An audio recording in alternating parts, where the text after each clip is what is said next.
So recently we received a little bit of information on the new set Dynasty for Flesh and Blood. And I wanted to give you my thoughts and opinions on the little breadcrumbs we've received so far from Legend Story Studios.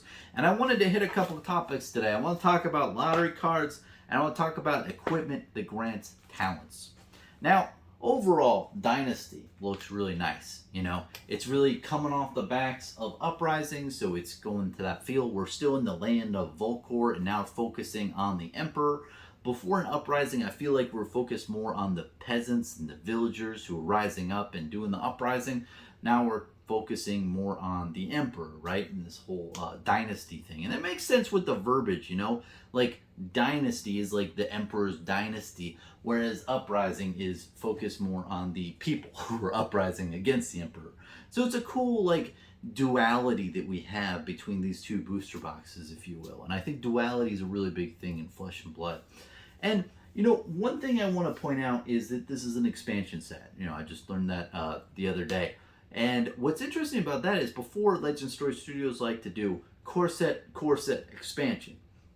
Now it seems like they're doing more of a core set expansion type of pattern. And I think that that really could work for their benefit. Now, I'm really big into core sets because I like to play sealed and draft. With a lot of the expansion products, you can't really play sealed and draft, which is really kind of a bummer to me. That's my favorite type of event to play in Flesh and Blood. So, but even though I like that, right, in the core sets, I can acknowledge the fact that the expansion set's good because there's a lot of people out there in the Flesh and Blood community that is just solely focused on one talent or one class, and they just want to build around that. So, for instance, if I'm a Guardian player and I only want to buy Guardian cards, if there's 2 core sets a year out there that don't have Guardian, I might not want to buy as many boxes, right? But if there's an expansion product, I'm probably going to want to buy that product because it has Guardian cards in it.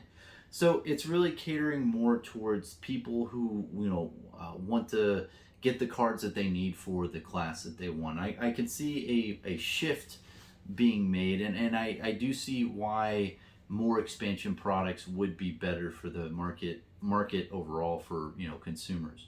I'm not sure if that's exactly what Legend Story Studios is doing, or if this is just a hiccup or something.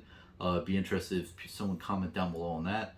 But overall, man, the artwork and the feel of this look really cool. And like the whole crown that we've seen so far, where you wear the crown and you get like a royal bloodline, that's really nice. And I guess I can go into that topic right now, where equipment grants talents. Now, this has been a subject matter that has been for the dawn of time of Flesh and Blood, when people were first getting into the game. I think it was Kale from Dead Summer Art who first talked to me about it, that I knew, that he said, hey, wouldn't it be cool if there was like talents on the whole like equipment pieces that you wear? So like for Tales of Aria, let's say you have like the gloves of ice, and the gloves of ice now let you have ice cards in your deck, whereas previously you couldn't. So you could play Bravo with the gloves of ice and have ice cards in your deck, which would be pretty cool. Now there still has to be a good amount of downside, in my opinion, for those other things to come out. If there's going to be different talents baked into like some chest pieces or leg pieces, the downside has to be pretty big. And I think the way you do it is you'd have maybe like 2 or even possibly 3 equipment pieces solely dedicated to granting your hero a talent. I think that would be more on the ballpark of fairness. But I know Legend Story Studios probably has this math brought up of how you do that, but they're easing into it. And I think that we're seeing that right here with the whole you wear the crown, you get royal as your different talent. So you could have Bravo or any other hero, it seems, in Flesh and Blood wear the crown, and they now have royal as their talent, that they can add royal cards to their deck, which is really cool, man. I think the really cool thing about it is it just opens up so much deck building opportunities. That's the whole big thing. And I think that Legend Story Studios is really tiptoeing into that shit because they know that they could do something and it could just totally break the game. Like, They could add, ice to, some hero that has some other card that, synergizes insanely with it, and just, make things where certain heroes and certain classes are so much better than others. It can totally imbalance the meta by allowing certain deck building strategies. But I think that once they do open that up for different deck building, it's going to be very, very interesting what different types of decks you can build. And another thing I want to talk about is lottery cards. So we really recently got a snippet, an oopsie daisies, from a distribution, I believe in Canada, that showed that the Emperor card, like there's this really nice Marvel Emperor card that's 1 out of 10,000 packs. And I am dubbing this as a lottery card because, that's what it is. 1 out of 10,000 packs. It's extremely rare. My thoughts on this is, thank you, Legend Story Studios. If this is true, thank you. This is like the biggest slam dunk thing that you can do. Add super lottery cards to your boxes that just increase the amount of interest that high-end collectors are interested in the product without really doing much, right? You add like a really high-seated card, and really like it's not really going to move the box price anymore. Like, well, I think it's 1 out of 410 booster boxes that are going to have this card in it. So if you look at EV and everything, it's not really going to move the dial too much, but it will move it a little bit, and it's going to, incentivize people to, do mass box openings, to hit the card and do things. I think it's just all around a win, No one really can complain, especially if you don't need the card for gameplay. If this is just a alternate art and just a souped up version of the Emperor, and then you have a $5 just regular rainbow foil version or just non-foil version, it's going to be a huge hit. I'm so happy to see that. Because in the beginning of the game, I think what was great is with Welcome to Wrath Arcane Rising, the print runs were so damn low. So the big hit cards were very, very rare. We've lost that over the course of the last couple, sets because the print run has increased. By making these lottery type cards into the game and baking them into the product, it really brings back that old feeling of, this is being like a highly collectible piece, and overall I think it's just a win across the board, and I hope they put many lottery cards in the set, man. I really hope that there's at least 5 or 6 or 9. Honestly, there's no reason why it would be like a bad thing, I think, especially if they are very highly sought after because of their rarity, right? How many boxes you have to pull. And I mean, we've seen this recently with the whole extended art majestic cards, I believe in was it Tails? Man, I'm gonna butcher that one. No, it was Everfest, right? And it was really eye-opening to me to see different creators out there. I think Card Vault, and then someone else, I think Salty Whale, show like all the boxes that they opened, and showing like the small amount of extended art rainbow foils. It was just nuts. It was wild, man. And you really get a grasp of like, whoa, this is rare. And with the whole Marvel rarity in, Uprising, I think that Marvel rarity is a great type of feel.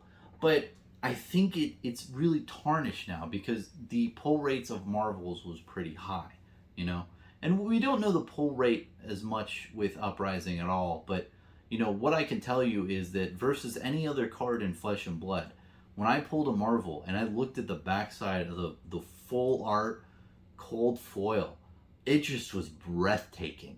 It was a really damn good looking card versus any other card that I've ever opened in Flesh and Blood. Like it was very impactful. So I think that from a production standpoint of making a really damn cool card, they just blew it out of the park with the Marvel rarity. But where this kind of went amiss is when too many Marvels were out there in the market where, a lot of the Marvel value has declined. Now, you still have a lot of the cold foil Marvels doing pretty damn good. I think the Tamil Tai or whatever is still at like $100 or so. So it's not like these things tanked and no one gives a shit. A lot of people care. A lot of people like the cards. A lot of people want to collect them, and they do, which is great. But overall, you don't have that high-end collector moolah coming in saying, ooh, like this is something I want for my collection, you know? You don't have that as much because they don't have anything that's like, you know, 1 out of 1,000 under. I think when you have different cards out there that have a print size and print run of under 1,000, that is when you start getting those high-end collectors interested. And I think you really get them interested when it's 500 and below, and then 100 and below is when you really got them, you know, sinking their teeth into things. So overall, the lottery card aspect, for me, I think it's just a win. Everyone wins. You know, the Legend Story Studios wins because, you know, they sell more product, because more big high-end collectors are interested in the product now, because you have these big, you know, hit cards. You have just small time players and small time collectors excited because, you know, it's that feeling that you could hit this, and if they do hit it, then they can sell it and literally buy like 4 or 5 cases from the proceeds, or who knows what it's going to sell for, but you know it's going to be, you know, highly, you know, you probably trade that card in for a couple of cases at least. So it's really just a win across the board, and it really gets to the feeling of having a super collectible piece in a new age product. So I'm very, very interested to hear if that information is true with the lottery card aspect of the Emperor that we received recently. But overall, man, just to recap, Flesh and Blood has been killing it. You know, the product keeps getting better each set. Legend Story Studios constantly listens to the public, understands what their concerns are, makes adjustments, puts it into the new product. And I think that people might not like the rate of change, but I think it's very, very well orchestrated, because you can't change too much or else people might get really pissed and you don't know if things worked or not. You know, changing like 3 or 4 things here, making a product, seeing what worked, changing a couple things, making a new product. We've seen this. It reminds me of like a car manufacturer, you know, when they put all these different things in the car, and then over time it gets modified and increased just a little bit over time until you got some really damn good car. That's what I see with these booster boxes and these products. So overall, I'm very excited. Looking forward to Dynasty, and I can't wait till we get more pieces of the piece of bread, not just the crumbs, and we see what the whole loaf looks like, you know. Is this a sourdough loaf, or are we looking at some like baguette French bread? You know, what does this big piece of bread look like at the end of the day? Now it's like a huge question mark. But that's my thoughts. Let me know your opinions, thoughts, ideas. But yeah, Dynasty looks really good.